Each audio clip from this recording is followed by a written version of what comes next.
In this video, we're going to look at the trailing elbow action and how it relates to the swing path feature in the Power 3 Golf Biomechanics. We're going to start with an under ball throw here and take a look at how the right elbow works as we create this under throwing action.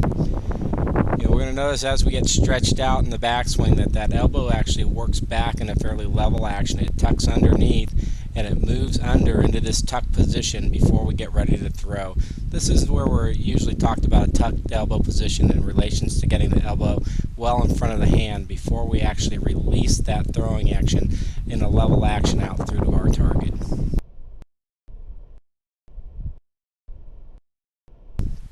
Once again, let's look at this action as that elbow tucks, it levels out, and then we throw the ball outward in a more level action as we're trying to release that throw out towards our target. Now let's take a look at the side-on ball throw. This action works in a much more diagonal action at a 45-degree angle down and out instead of very level. We're going to notice that the elbow is going to work more downward at a diagonal angle as we work into this throwing motion, and the arm is much more on the side of our body when we're in that tuck position and we're ready to release this in the downward diagonal action. Instead of the elbow tucking in front, it's much more on side of us. Once again, look how the elbow is elevated. It's going to work more downward at a diagonal angle. When we're in the loaded position ready to throw, the elbow is much more on the side of the body instead of tucked in front of the body. Now we're going to take a look at the on-top ball throw. The on-top ball throw works much more vertically downward. It does angle forward slightly, but it is more vertically downward than either the under or the side-on actions. Watch the elbow as it transitions from the top of the motion. The elbow is going to move more vertically downward to get in the tuck position. Then it's a more, even behind the seam line of the shirt instead of alongside the body at this point. And now we're going to go ahead and throw it at a much more downward angle. Once again, watch the arm. The elbow is going to transition more downward instead of under, and it's going to get this sense that we can really throw it at a downward angle, and the arm stays much more behind us as we're doing this instead of getting tucked well in front of the body.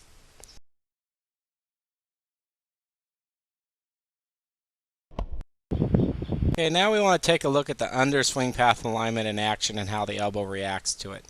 Here we go with a throw again, just to get the idea of that ball throw. Watch that elbow level out, and I extend much more outward in the under action. To do this in the golf swing, we want to get the feeling that the right shoulder really drops down underneath and the right elbow tucks in front of the body as it moves into the delivery position.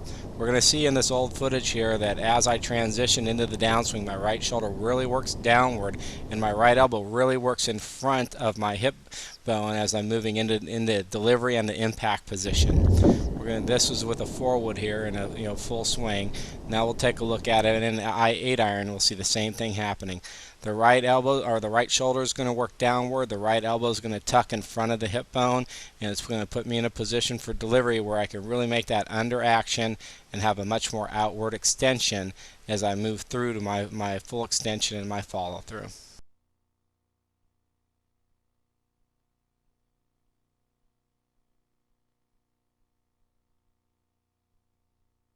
Okay, now we're going to take a look at the side-on option, and we're going to notice how the elbow works in relations to this side-on throwing action, which works downward at a 45-degree angle past impact. During the transition, we want to get the sense that the right arm is connecting more to the right side instead of the elbow trying to get in front of the body. And as we move into impact, we're going to notice that elbow is much further back instead of tucked in front. So here we go on the downswing, right arm alongside the body, move into impact, and instead of tucking that elbow in front, it's actually working more from the side of the body, then it's extending outward and then moving around in what I call a cornering action in the fall through. So we transition into this delivery position where the left arm and the shaft are at 45-degree angles to the ground. Then we go ahead and extend down through impact without that elbow tucking in front of the body so much. Okay, now let's take a look at the on-top option, and it's the elbow action that goes with this. We're going to notice that the elbow works in a much more downward action, and the extension is much more down, towards the ball or a few feet out in front of the ball. And we're going to notice this club gets levered downward very vertically in the transition as my right elbow drops downward in a much more vertical manner. And once I've got that elbow dropped and downward in a vertical manner, I'm going to extend more downward to finish off the release action. So again, this on top action works much more up and down, which means that elbow drops more downward, and then I go ahead and release this more down through the ball into my full extension, which is only really a couple of feet past impact. Thanks for watching this video today. I'm going to make another video that talks about how the elbow positions relate to the tuck positions and the punch positions in relations to the golfing machine concepts. I'm also going to talk about an elbow back position, that relates to the on top path as well. And we'll show you how to put these into practice and utilize them in your golf swing.